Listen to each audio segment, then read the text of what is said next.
Hi, this is Pat Sloan. Welcome to my Fireside chat.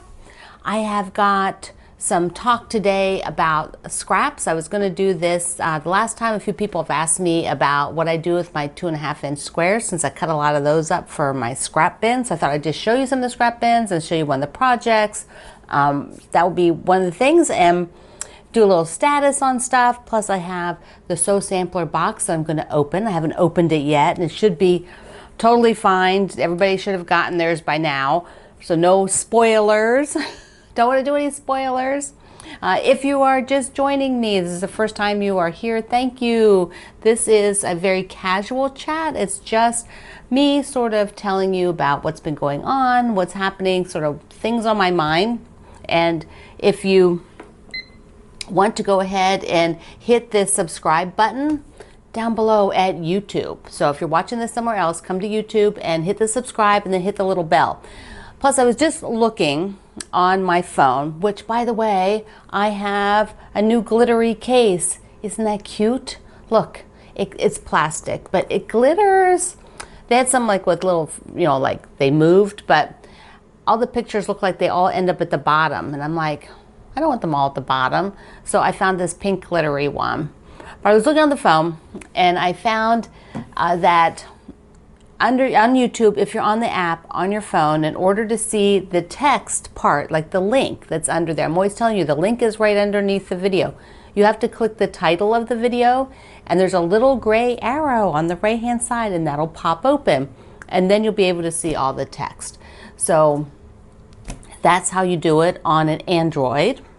Now we have a little snack chat, and I had a gift. Nancy sent me some goodies from the state of, I have to look it up, the state of Minnesota. So if you had these, anybody had these nut goodies? And they're both from the same company, Pearson's, and salted nut rolls. Okay, this is the first one I'm trying, even though this one I think has chocolate, probably has chocolate. We're gonna open it and just take a look. She also sent me a little mug rug, which is super cute with her state. Like a lot of the states, when they do state shop hops, they print custom fabric. So this is from a couple years ago. She said, Quilt, Minnesota. Isn't that cute? And it's got the little license plates. And then what she says is the unofficial national bird is mosquitoes. Ah, don't like mosquitoes, but they're kind of cute. So she also sent one of each of these for the shipping department, which was Nancy. That was so sweet of you. He says thank you so much. He can have his own. Ah, yes. See, this one's chocolate. So there you go. Have you had those? They look divine. They've been making them for 100 years. They've got the Virginia peanuts and nougat in it. So do you know that Virginia peanuts are actually a type of peanut? There are, I think, like 4 types of peanuts, and Virginia peanuts are grown in Virginia. They're much larger than like the peanuts that you get like in peanut mixes. So if you find just a bag of Virginia peanuts, you'll see they're a much larger peanut. They're grown in only like 3 states. Okay, so here's the salted nut roll. This is the one. I just love nuts and nougat and that kind of thing. Oh my goodness. Okay, I'm gonna just open the end, because then I'll have to put these both in a baggie so to eat them later. There it is. That's what it looks like. Yum. Yum, yum, yum. I think these are fun. I've been collecting other little snacks to share. I should probably collect some healthy things. I don't know. It's not really a snack if it's healthy. I don't know. That's just me, maybe. I just feel like I gotta have a little something fun every so often. So what have I been working on? I personally, I worked on no UFOs, none. I worked on projects that needed done, that were in progress, but I didn't get back to the alphabet. So I did some of the alphabet, but I didn't get back to them. I think I have about 8 of these blocks. So here you can see this grouping stitched on the back, but I have about 8 of these left to do. And I'll get to them. But what I'm doing is that I talked about this before, is that I need to kind of adjust my schedule a little bit, because I got a little crazy. I get a little you know, excited and said, yes, let's do this, let's do this, let's do that. And it was, it got a little nutty. So I need to back off just a little bit and regroup and realign the schedule of the sew-alongs and things. Just, you know, shuffling them just a week or so. That way I'm able to function, yes. It's always good if I can function and I don't feel like I'm just working, you know, 12 hours a day. So next is glow. We just finished the table runner, which I hung up. Do you want to see it? Okay, so you're going to get to see the back side of my office. I'm going to take you over here to the left, my left, and that's the hallway into the kitchen. And then on the wall, there you see it, is my, that was my table runner. So what I did is I took the table runner and I hung it on the wall because we've got the phone jack up there for the phone in the wall thing. So I just keep hanging quilts there. And I thought, well, that's nice and light and I like the coloration, so it's hanging up there now. We're going to do glow next, but I'm going to shove it all a week. I will probably write a little note out there to tell everybody who doesn't catch the video, but I need to shove everything a week. Then I will shove the next Drive Down Bonnie Lane, this one with the car and the big houses. I will shove that one a week. That one might possibly shove 2 weeks, but then I'll catch it up. You know, like it'll start a little bit later, but it won't end any later. You know, so it's just the start point. I need to sort of move things off a little bit. Here is the big house from Drive Down Bonnie Lane. I wanted to show it to you because it is so cute. Look, look, look, look, look. Isn't that exciting? So there's 2 big houses on this quilt, and then you have, and they're primarily pieced, except for this has an applique roof. And then there are stars that are pieced. There is the little quilts that are pieced. And then you have the car is appliqued. I think I told somebody it was pieced, but it's not. It's appliqued. I misspoke. And then the little houses and the trees are all appliqued. So I will be showing you how to applique. I'll do a video. I'll do a little video series on the applique. And then this is a pattern written by my friend Barb from Coach House Design. So I will be showing you for each block how the pieces like are cut. I'll cut all the pieces and put them out, laid out, so that you can see where they go. And that'll help you, because if you've never, and if you've done Coach House Design patterns, if you've done Barb's patterns, you're going to understand her writing and her style of pattern writing. But if her patterns are new to you, then I want to be sure you don't get lost, you know, that you quickly get up to speed on her pattern writing, because it's different than my pattern writing. Just like Sew Emma books and the Fat Quarter Shops, they're different than my writing. So, you know, each time you figure out the different ways people show you how to do a pattern. All right, so the other thing that I've been working on, I've been encouraging everybody to work on, is to tidy up, like tidy up areas. Rather than saying decluttering or cleaning, we're tidying up. And that can just be a little bit like at the end of the day, getting everything cleared away, getting your hot spots in the house, you know, fixed. But also for me, I'm actually doing the getting rid of stuff, you know, so I'm going through different parts that I have. Like I went through a bunch of books that are going to the Virginia Quilt Museum so that they can sell them to support the museum. I have some bags of things that are going to charity. And, you know, that's kind of stuff I'm also working on, because I only have so much space. You know, it can be stored, but if the storage is full, then anything else that comes in, I have nowhere to put it. And that's kind of where I am. So I have to reduce what's stored and let it go to new homes. So that is what I'm working on. Okay, and also sewing. So be sure that you sew at least 10 minutes a day. That is fabulous if you can fit it in. 10 minutes is not very long. You can even set a timer so you can actually feel how long 10 minutes is and what you can get done.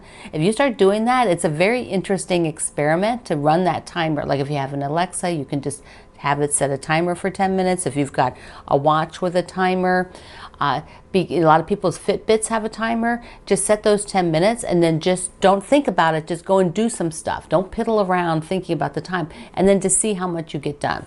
Because of course, doing more than 10 minutes is fabulous, but if you get just that much in, it's super good. So we did Block Wednesday this week was the layout.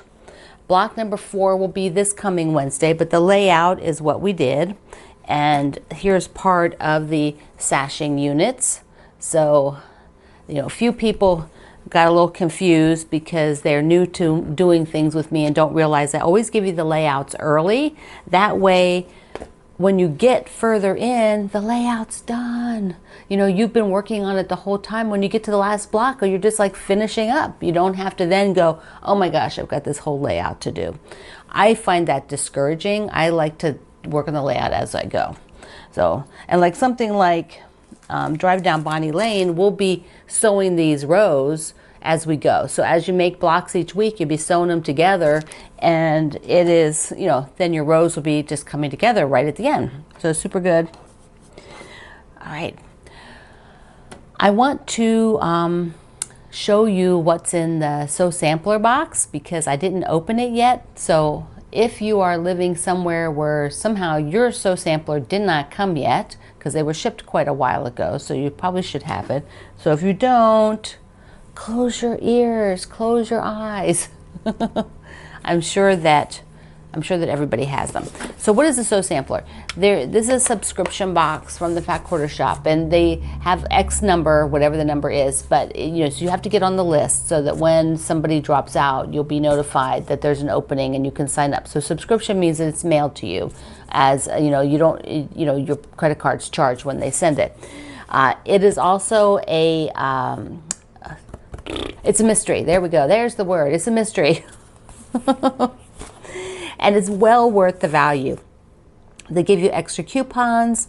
There's always a project. So let us look, because I don't peek.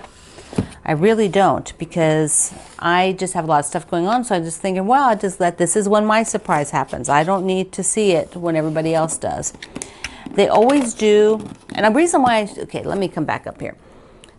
Somebody asked me once, well, why are you showing it to me if, I can't buy it? Well, you can, actually. You can buy just about everything that's in here, and there might be items in here that you get excited about. And so I'm going to link you to everything, which is like at my website. So you might see something new. It's basically for me to show you new items that are out there. But if you like the idea of a mystery and you like the idea of a subscription, you can get on the subscription list, and then you can subscribe to it. Okay.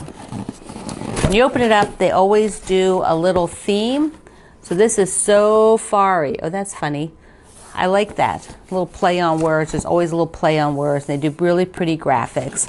And then on the back side is when they give you some information. So this time, they're telling you about a new book that's out on the back side. Sometimes that's where your coupon is. So they put a little booklet in that lists all the different things that are in here. So it tells you in detail what they are, which is super nice. So that if you get like a notion or something that you're really not, don't know what it is or not how to use it, they will tell you about it. Okay, what do we get? Oh, this is pretty. Look at this. Oh, so these are fat 8ths. That's a really nice size. It's half of a fat quarter. And let's just see what's in here. It's Robert Kaufman fabric. And it looks like we've got the linen, which I love these textured fabrics. And here's green leaves. This a particular, it's Elizabeth Hartman, the one that does all the animals. So we've gotten all these textured fabrics, which is what I'm using on the Norm. Nice little prints. And there's a yellow, orange, super cool. Oh, there's a, what are they? They raccoons or sloths or some critter. We've got a pencil holder or container for putting all kinds of cute little things in. I love these. What's it say? Well-behaved quilters rarely make history. All right, what is this?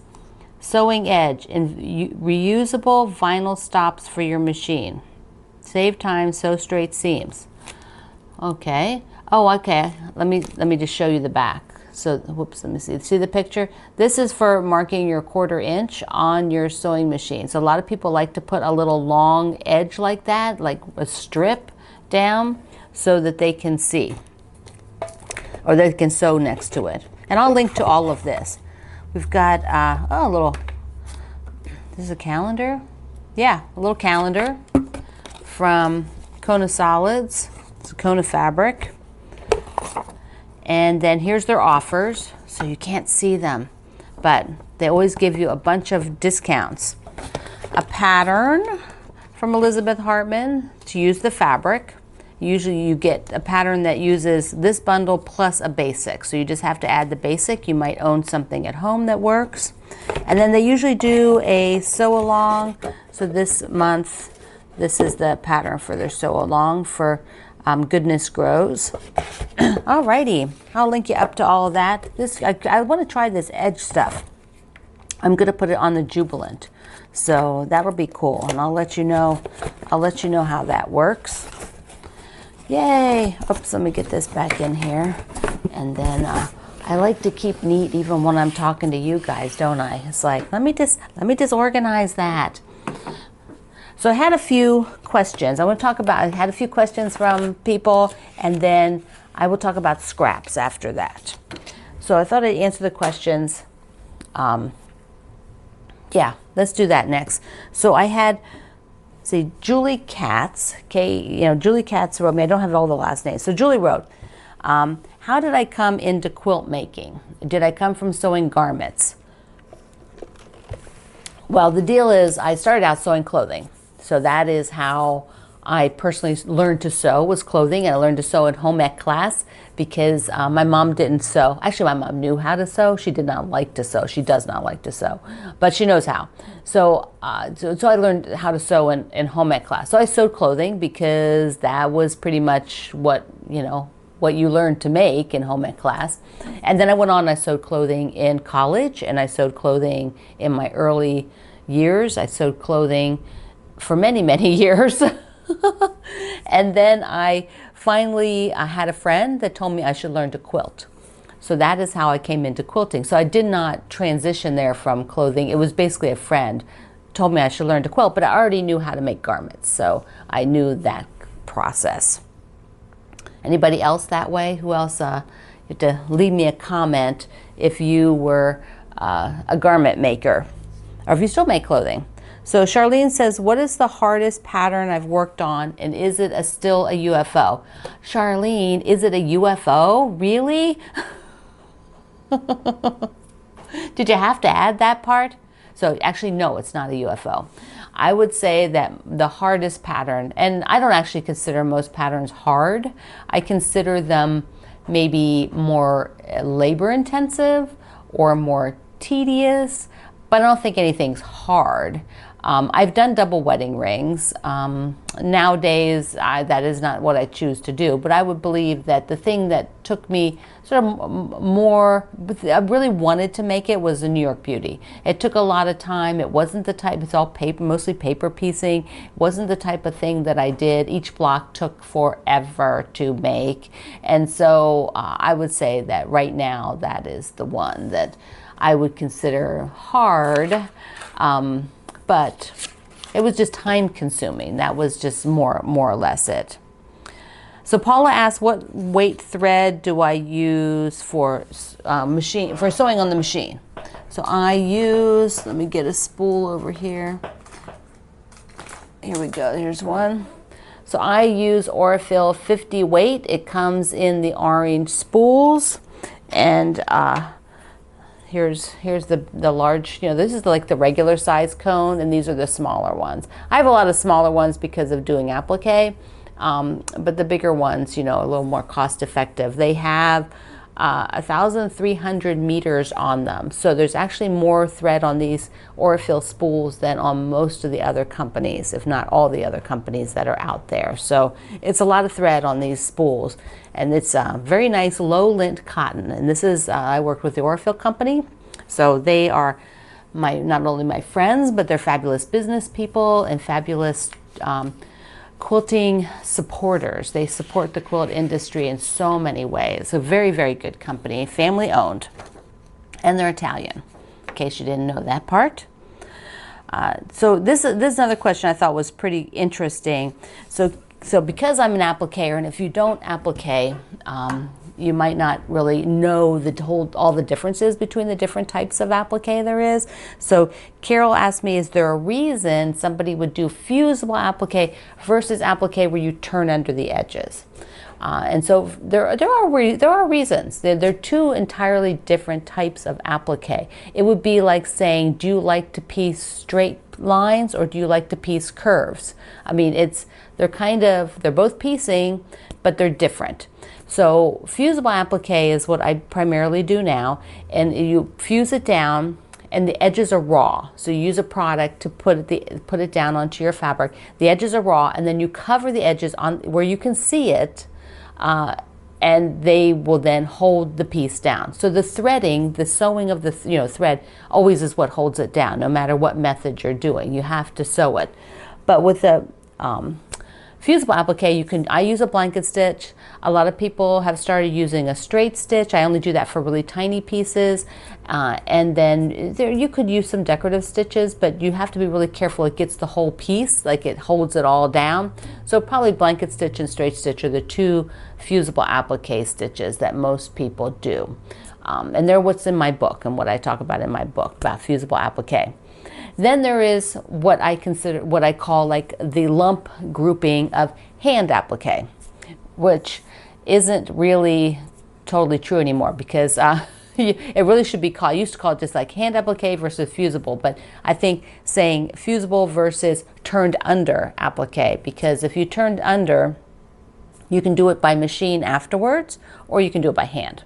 The whole idea is to take the shape, and of course I didn't bring necessarily something I can do, but you would take the shape, like let's say you're going to applique this rectangle, and you would be turning under the edges and then putting it down onto like a backing fabric like this. So the edges would all be turned under a 1/4 inch is generally what you would have, like turned under a 1/4 inch, and then you would stitch down that side. That's sort of the basics of how you would stitch you do all 4 sides of a rectangle.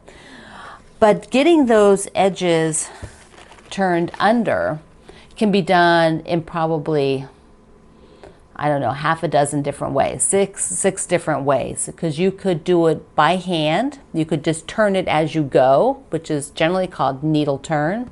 You could prep it over a shape like freezer paper, Templar, which are plastic, pre-cut shapes that you fold them over.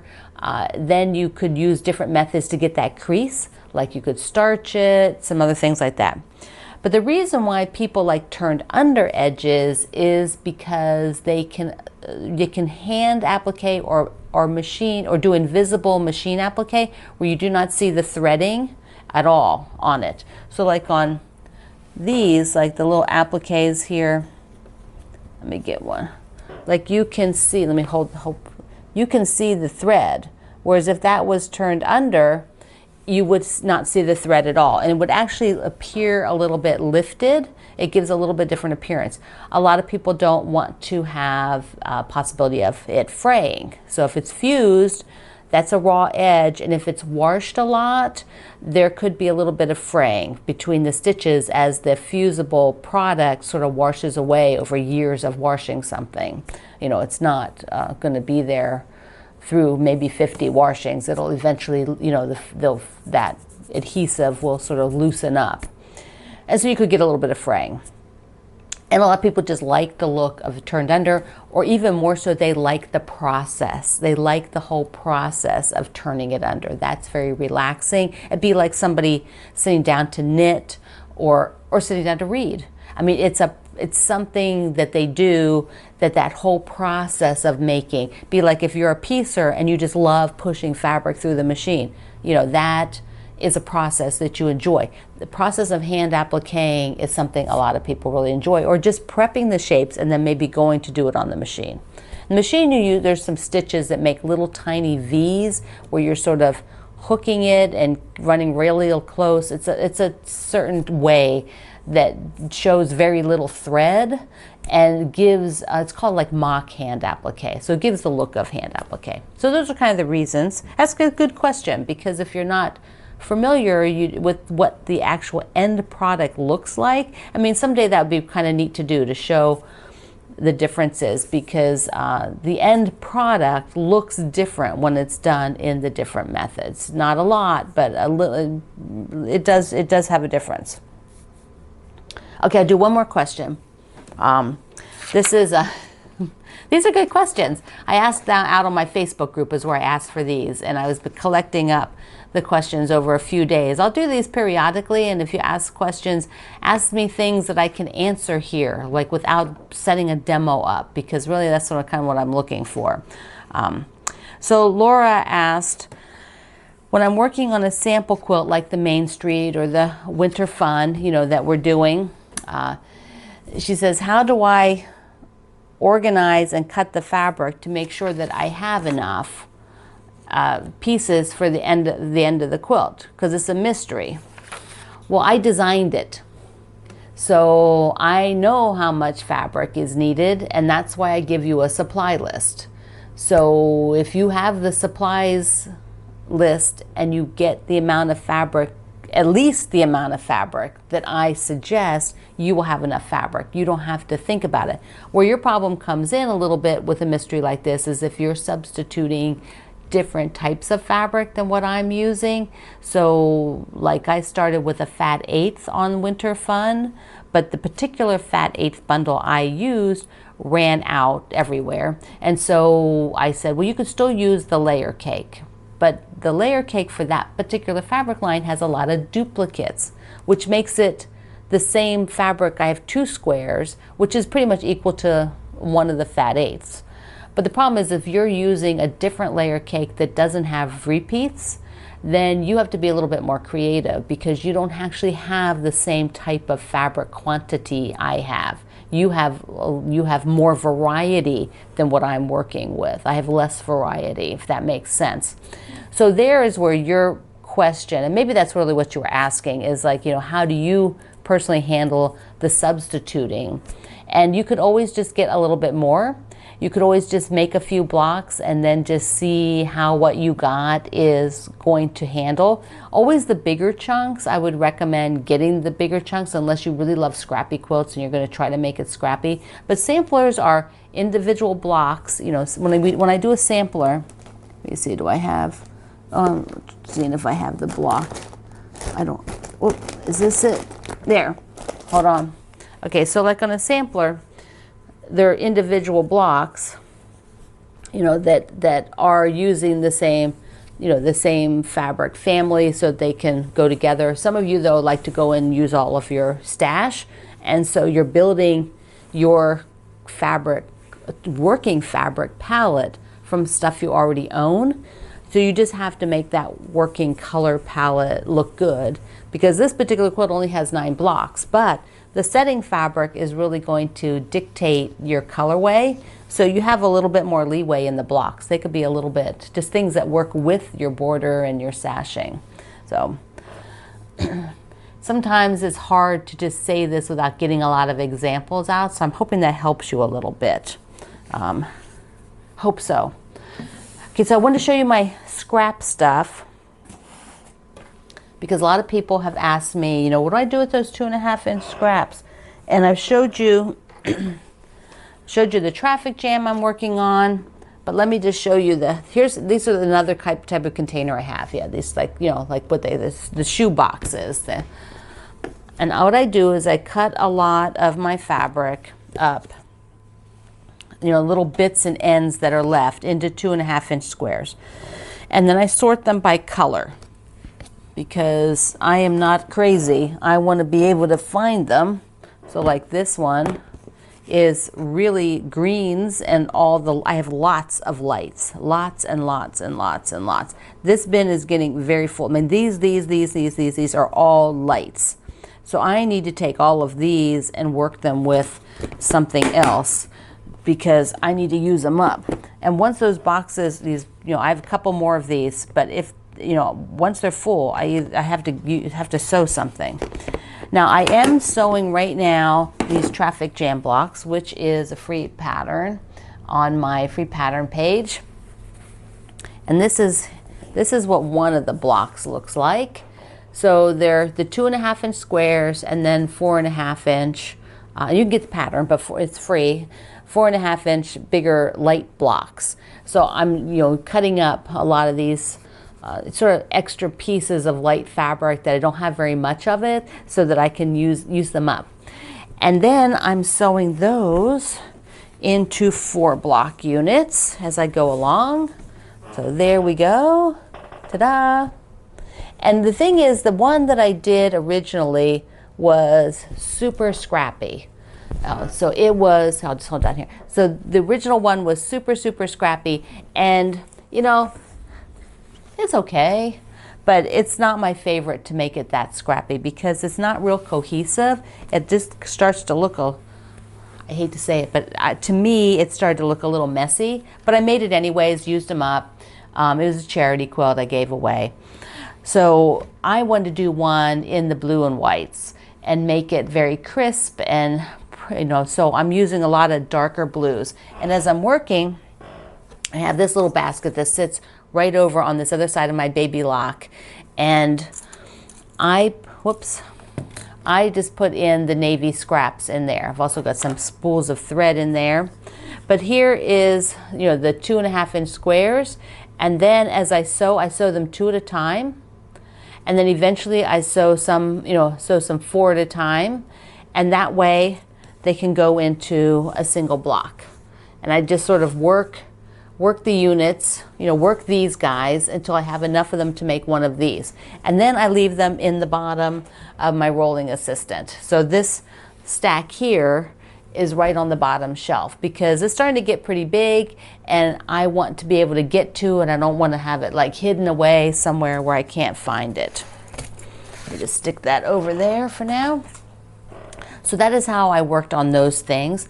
Very, you know, the 2.5 inch squares I think are very easy. I want to do some other projects that use them because I think they're useful. You can cut up the leftovers of your jelly rolls, lots of different stuff. So here's the deal. For next week, I will be in Florida visiting my family.